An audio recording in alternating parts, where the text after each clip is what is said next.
Family didn't invite me to Christmas because it's no place for losers, my brother said.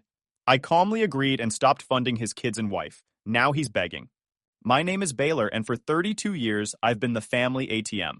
Not the favorite son, not the success story they brag about at dinner parties, just the reliable one who pays the bills when everyone else comes up short. My younger brother Trevor has always been the golden child, the one with the charm and the big dreams, while I've been the one working double shifts to make sure his dreams don't turn into nightmares. It all started when we were kids. Trevor was the athlete, the popular one, the kid who could talk his way out of trouble with a smile and a joke. I was the quiet one who got good grades, worked part-time jobs in high school, and somehow always ended up covering for Trevor's mistakes. When he crashed Dad's car at 17, I gave him my summer job savings to help with the deductible. When he needed money for college applications, I worked extra shifts at the grocery store. It became a pattern that followed us into adulthood. After college, Trevor married his high school sweetheart, Jessica, and they had 2 kids, Emma and Jake. Beautiful kids, smart as whips, and I loved them like they were my own. Trevor bounced from job to job, always chasing the next big opportunity, the next get-rich-quick scheme. Jessica worked part-time as a dental hygienist, but with 2 kids and Trevor's inconsistent income, they struggled constantly. That's where I came in. Uncle Baylor, the guy who never missed a birthday, never forgot Christmas presents, and somehow always had money when the lights were about to get shut off. I worked as an IT manager for a mid-sized company, made decent money, lived modestly in a 1-bedroom apartment, and directed most of my extra income toward keeping Trevor's family afloat. The list of things I'd paid for over the years was staggering. Emma's dance classes, Jake's soccer league fees, emergency car repairs when Trevor's transmission died, groceries when the cupboards were bare, the deposit on their apartment when they got evicted from the previous one. I calculated once that over 10 years, I'd given them close to $80,000. Not loans, mind you. Gifts. Because family helps family, right? My parents, Patricia and Robert, lived comfortably on Dad's pension and Mom's part-time job at the local library. They weren't rich, but they weren't struggling either. They'd help Trevor occasionally with small amounts, but somehow the big emergencies always fell to me. Baylor is so responsible, Mom would say. He doesn't mind helping out his brother, except I was starting to mind. A lot. The breaking point began building 3 months before Christmas. Trevor called me on a Tuesday evening, his voice tight with stress. Baylor, man, I need a favor. I was sitting in my apartment, eating leftover takeout and watching Netflix after a 12-hour day debugging server issues. What's up? Jessica's hours got cut at work, and Jake needs this special equipment for his football team. It's expensive, but if he doesn't have it, he can't play, and you know how important this is to him. Jake was 11 and decent at football, but he wasn't exactly heading for the NFL. Still, I cared about the kid. How much are we talking? $500 for the gear, plus I need to cover the team fees, so maybe $800 total? I sighed. Trevor, I just covered your rent last month. I know, and I'm grateful. This is different. It's for Jake. You wouldn't want him to miss out because his dad's going through a rough patch, right? The guilt trip. Classic Trevor. I transferred the money the next day. 2 weeks later, I was scrolling through Facebook during my lunch break when I saw photos from Jessica's girls' night out. Expensive-looking restaurant, cocktails, her and 3 friends posing with plates of food that probably cost more than I spent on groceries in a week. The photos were posted the same day I'd sent the money for Jake's football gear. When Trevor called the following month asking for help with their car insurance payment, I asked about the girls' night. Oh, that. Yeah, well, Jessica needed to blow off some steam. Work's been stressing her out. With money I sent for Jake's football? Baylor, come on. We're juggling a lot here. Sometimes we have to borrow from one thing to pay for another. It all evens out. It all evens out. That became Trevor's catchphrase whenever I questioned how my money was being spent. When I saw photos of his new fishing rod and tackle box on Instagram after I'd covered their electric bill. When Jessica posted pictures of her fresh highlights and manicure after I'd paid for Emma's school supplies. It all evens out. The pattern was so established that Trevor barely pretended anymore. He'd call, explain the crisis, name the amount needed, and expect the money to appear in his account within 24 hours. And like an idiot, I kept sending it. What made it worse was how I was treated at family gatherings. Trevor was always the center of attention, regaling everyone with stories about his latest business venture or the kids' achievements. I'd sit on the sidelines nodding politely while he took credit for providing opportunities I'd actually paid for.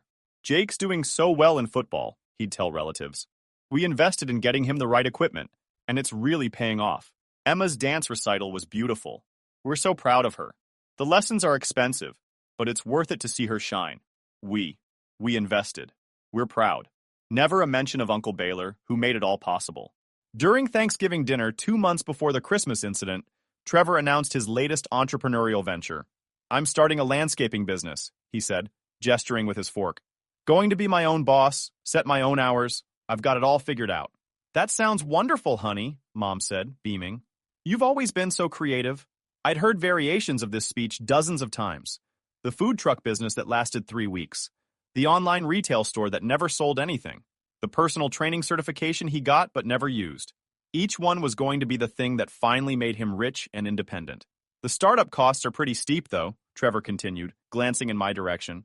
Need to get a truck, equipment, insurance. Probably looking at $15,000, $20,000 to get it off the ground properly. The table went quiet. I could feel everyone's eyes on me, waiting for me to offer to bankroll Trevor's latest dream. Instead, I cut into my turkey and said, Sounds like you'll need to save up or get a business loan. Trevor's face fell. Yeah, well, banks are pretty strict about lending to new businesses. For good reason, I said. Most small businesses fail within the first year. The tension at the table was thick enough to cut with a knife. Jessica shot me a look that could have frozen water. Mom cleared her throat and changed the subject to Emma's upcoming dance recital. After dinner, Trevor cornered me in the kitchen while I was helping with dishes. What was that about? He asked, his voice low and angry. What was what about? You know what? The business loan comment? You've always helped before. I set down the plate I was drying and turned to face him. Trevor, I've given you thousands of dollars over the years. Maybe it's time you figured out how to stand on your own. Stand on my own? His voice rose. Easy for you to say. You don't have kids. You don't have responsibilities. I don't have kids because I've been supporting yours. The words hung in the air between us. Trevor's face flushed red. Nobody asked you to do that. You literally ask me every month. That's different. That's emergencies. This is my future we're talking about. I dried my hands on the dish towel and headed for the door. Your future isn't my responsibility, Trevor. That conversation marked the beginning of the end, though I didn't know it at the time. Trevor stopped calling as frequently, and when he did, there was a coldness in his voice that hadn't been there before.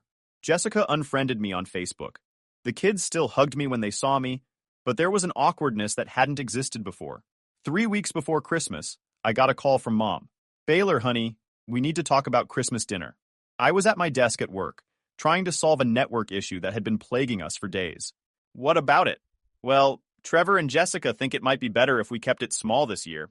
Just immediate family. I blinked, not understanding. I am immediate family. Mom sighed. You know what I mean. Trevor and Jessica and the kids. They're feeling a little stressed about money right now, and having someone there who's, well, who they owe money to. It might make things uncomfortable. The words hit me like a punch to the gut. Are you uninviting me to Christmas? It's not that we don't want you there, Mom said quickly. It's just that Trevor thinks it would be awkward. And you know how he gets when he's stressed. How he gets when he's stressed. Mom, I've been keeping his family fed and housed for 10 years. And we appreciate that, sweetheart. But maybe this year you could do your own thing? Visit friends? Take a vacation? I sat in my office chair, staring at the computer screen, trying to process what I was hearing. My own mother was disinviting me from Christmas because my financial support made my brother uncomfortable. Let me get this straight, I said slowly. Trevor owes me thousands of dollars, hasn't paid back a cent, and now I'm banned from Christmas because my presence might remind him of that fact? Baylor, please don't make this harder than it has to be. I hung up without saying goodbye. 20 minutes later, my phone rang. Trevor. Look, man, I heard Mom talk to you. Yeah, she did. It's nothing personal. It's just that Jessica's been really stressed about the money situation, and having you there would make it weird for everyone. Weird for everyone or weird for you? Come on, don't be like that. You know how these family things go. It's supposed to be relaxed, fun. We can't relax if we're worried about you judging us or keeping track of what we owe you. I laughed, a bitter sound. I've never once asked you to pay me back, Trevor. Not once. I know, but it's implied, isn't it? Every time you look at us, we can see you calculating what we cost you. Maybe because you do cost me. A lot. See? That's exactly what I'm talking about. This attitude, Christmas is supposed to be about family, not about money. Right. And apparently, there's no place for losers like me at the family table. The line went quiet. I could hear Trevor breathing, could picture him trying to figure out how to respond. I never said you were a loser. You didn't have to. I hung up and sat in my office, staring out the window at the December sky. The company holiday party decorations sparkled around me, but I felt empty. For 10 years, I'd prioritized Trevor's family over my own life, my own future, my own happiness. And in return, I'd been labeled a burden, someone whose presence would ruin their Christmas. That evening, I made a decision that would change everything. I opened my laptop and started going through my financial records, automatic payments, bank transfers, Venmo transactions. Over the past year alone, I'd sent Trevor and Jessica $12,400 for their rent, their car payment, the kids' activities, emergency expenses that seemed to pop up every month like clockwork. I canceled every automatic payment, the ones for Emma's dance classes, the ones for Jake's sports fees, the monthly contribution to their grocery budget that Trevor had convinced me to set up because it's easier to budget when we know we can count on it. Gone. All of it. Then, I called my bank and put a block on any future transfers to Trevor's account without my explicit approval for each transaction. By the time I was done, I'd severed every financial tie that bound me to Trevor's family. It felt strange, like cutting strings that had controlled me for a decade, but it also felt liberating. I didn't tell anyone what I'd done. I just went to work the next day, came home to my quiet apartment, and for the first time in years, didn't check my phone obsessively to see if Trevor needed money for some new crisis. Christmas came and went. I spent it alone, which should have been depressing, but actually felt peaceful. I cooked myself a nice dinner, watched movies, and didn't think about what Trevor's family was doing without me. I didn't send presents. I didn't call. I simply let Christmas happen without me. The first crack in Trevor's perfect little family Christmas came on December 28th. Jessica called me. Baylor? It's Jessica. I was surprised to hear from her. We hadn't spoken directly in months. Hi, Jessica. Listen, I know things have been weird lately, but we have a problem. Emma's dance studio is threatening to drop her from classes if we don't pay the balance by January 2nd. I know you usually handle that, but the payment didn't go through this month. I canceled the automatic payments. Silence on the other end of the line. What? I canceled all the automatic payments. I won't be covering Emma's dance classes anymore. But Baylor, she's been in this program for 3 years. She's finally getting good parts in the recitals. You can't just... I can. And I did. Trevor made it clear that there's no place for losers like me in your family. So I'm not part of your family anymore, which means your family expenses aren't my problem. Baylor, that's not... Trevor didn't mean it like that. Oh, how did he mean it, Jessica? She stumbled over her words, trying to find a way to explain away what couldn't be explained away.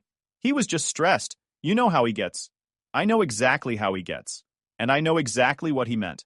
Emma's dance classes are your responsibility now. We can't afford them without your help. Then I guess Emma will have to find a more affordable hobby. I hung up, feeling bad for Emma, but resolved to stick to my decision. 5 minutes later, Trevor called. What the hell, Baylor? Jessica's crying because you're cutting off Emma's dance classes. I'm cutting off everything, Trevor. All of it. You wanted a Christmas without the loser brother? Congratulations.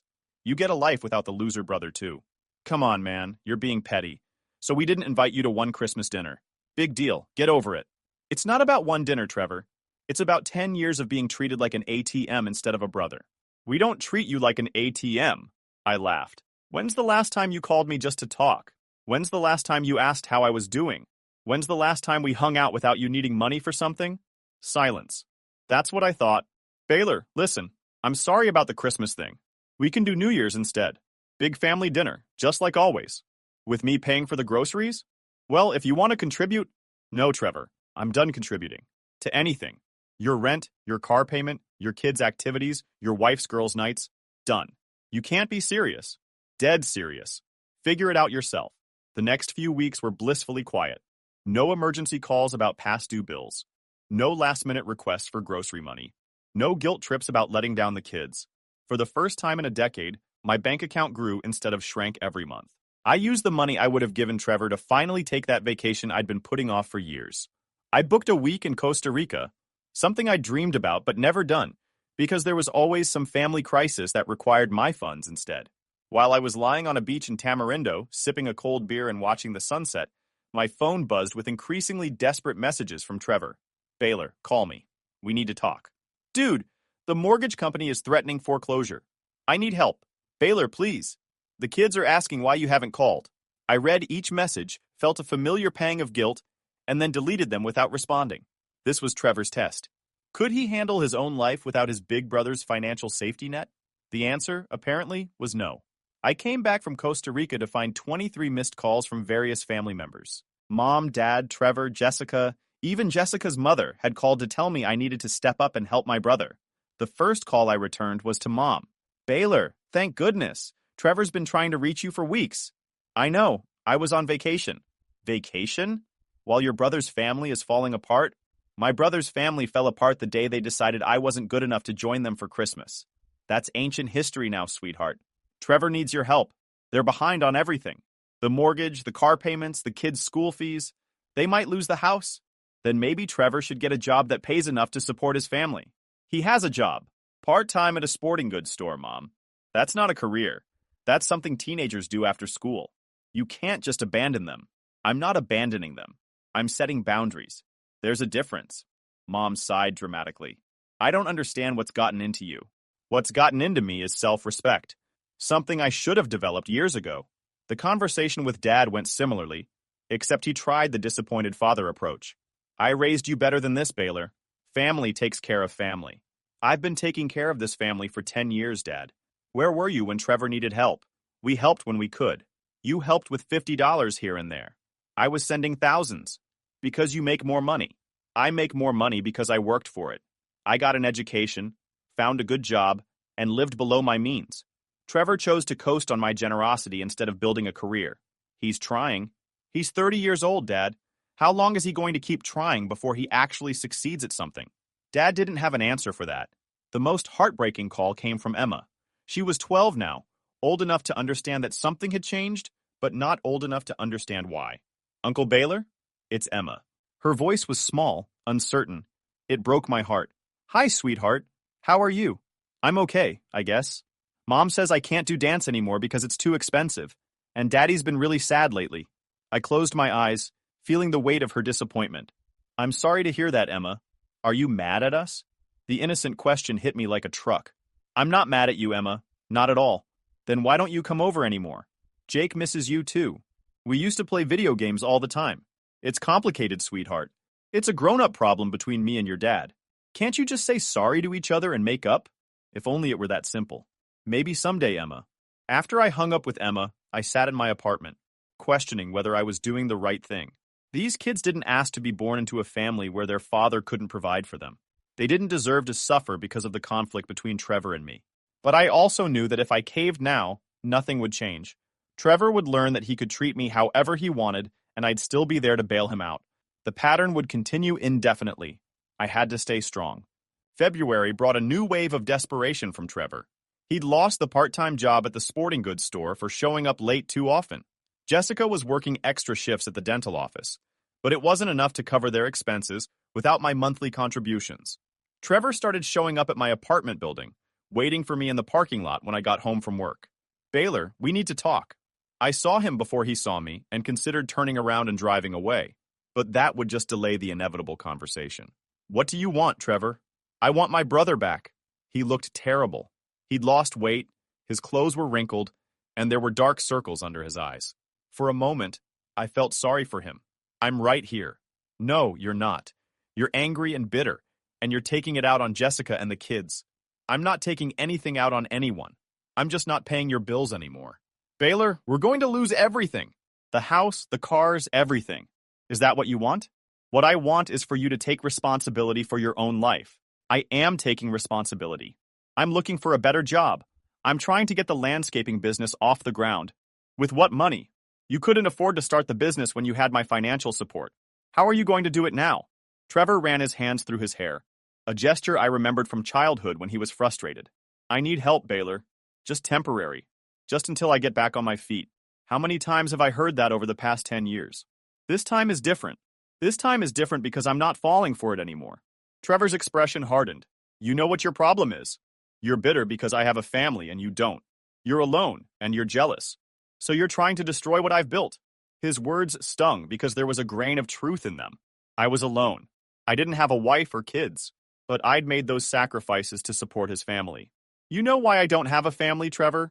Because every time I saved money to buy a house, or take a woman on a nice vacation, or do anything to improve my own life, you had an emergency that required my savings.